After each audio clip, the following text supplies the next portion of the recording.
எலும்பி இல்லாத ஒரு 1/2 கிலோ அளவுக்கு கோழி எடுத்து க்ளீன் பண்ணி வச்சுக்கிறேன். 2 ஸ்பூனு மல்லி எடுத்துக்கிறேன். மல்லி 1 ஸ்பூன் ஒரு சின்ன வெங்காயம் ஒரு 4 எடுத்துக்கிறேன். பூண்டு எடுத்துக்கிறேன். நான் கொஞ்சம் இஞ்சி எடுத்துக்கிறேன். காரத்துக்கு எதையும் பச்சை மிளகாய் நான் சேர்த்துக்கிறேன். நறுக்கி வச்ச கொத்தமல்லி தழை சேர்த்துக்கலாம். சேர்த்துட்டு இதை நம்ம அரைச்சி கொண்டு வந்துடலாம். இதை அரைச்சி கொண்டு வந்துட்டு நம்ம இதில் சேர்த்துக்கலாம்.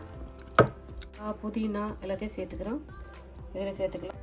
திட்டமாக கொஞ்சம் உப்பு சேர்த்துக்கலாம். சேர்த்துட்டோம். மசாலா உப்பு நம்ம அழகாக கலந்து வைப்போம்.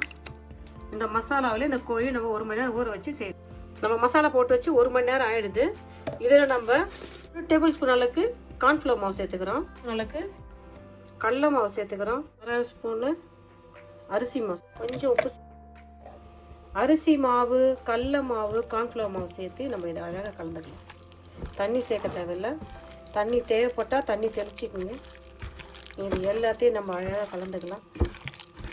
ஏற்கனவே நம்ம மசாலா போட்டு ஊற வச்சுட்டோம். இதுக்கு காரம் கொடுக்கறது நம்ம போட்ட பச்சை மிளகாய் தான். உங்களுக்கு உரைப்புக்கு ஏற்ற மாரி காரத்துக்கு ஏற்ற மாரி பச்சை மிளகாயை அதிகப்படுத்திங்க, கம்மி பண்ணிங்க. எல்லாத்தையும் அழகாக வந்துச்சு, பக்குவமாக வந்துச்சு. இதான் அதுக்கு பக்குவம். கொஞ்சம் தண்ணி மாரி இருந்துச்சுன்னா இன்னும் கொஞ்சம் மாவு கொஞ்சம் சேர்த்துக்கலாம். தண்ணி இதாக தயவுசெய்து சேர்க்காதீங்க.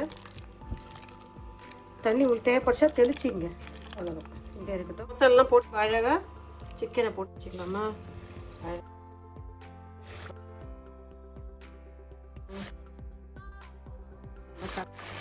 ஏதாவது பொரிச்சு சூட்டில் வரணும். ஏன்னா இது கறி இல்லை, உள்ள கறியெல்லாம் எவ்வளோ பெருசாகவும் போடல, மீடியம் சைஸில் போட்டுக்கிறேன். சின்ன பீஸாக மீடியம் சைஸாக போட்டுக்கிறேன் நான். உங்களுக்கு விருப்பத்துக்கு ஏற்ற மாதிரி நீங்கள் சிக்கனை பீஸ் போட்டுக்கலாம்.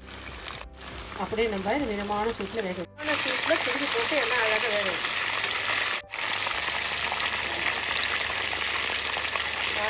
எல்லாம் சூப்பராக ஒரு சிக்கன் ஃப்ரை பண்ணுவேன்.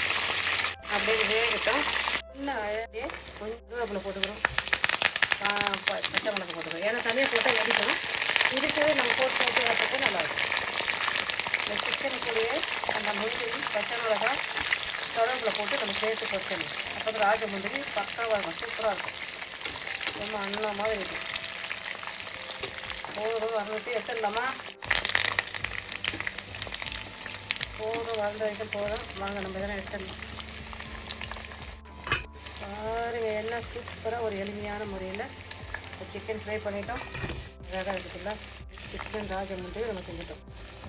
சிக்கன் புலாவு இன்றைக்கி சாப்பாடு சிக்கன் ராஜமுந்திரி. பாருங்கள் எல்லாத்தையும் வத்தாச்சு. நம்ம சாப்பிட்லாம். பாருங்க என்ன சூப்பரான சுவையான அழகான ஆரோக்கியமான சிக்கன் ராஜமுந்திரி செஞ்சுட்டோம். பாருங்கள் என்ன அழகாக போட்ட மசாலாம் சூப்பராகி முந்திரியெல்லாம் வறுத்து போட்டு என்ன அழகாக. நீங்கள் தான் சாப்பிட்டு பார்த்து சொல்லணும். நான் செஞ்ச சிக்கன் ராஜமுந்திரி எப்படின்னு சொல்லுங்கப்பா. இந்த வீடியோ உங்களுக்கு யூஸ்ஃபுல்லாக நினைக்கிறேன். நீங்களும் இதே மெத்தடில் செஞ்சு பார்த்துட்டு நான் செஞ்ச அந்த சிக்கன் ராஜமுந்திரி எப்படி சொல்லுங்கள் பண்ணுங்கப்பா. இந்தாங்க சாப்பிட்டு பார்த்து சொல்லுங்கள். பாய். தேங்க்யூ.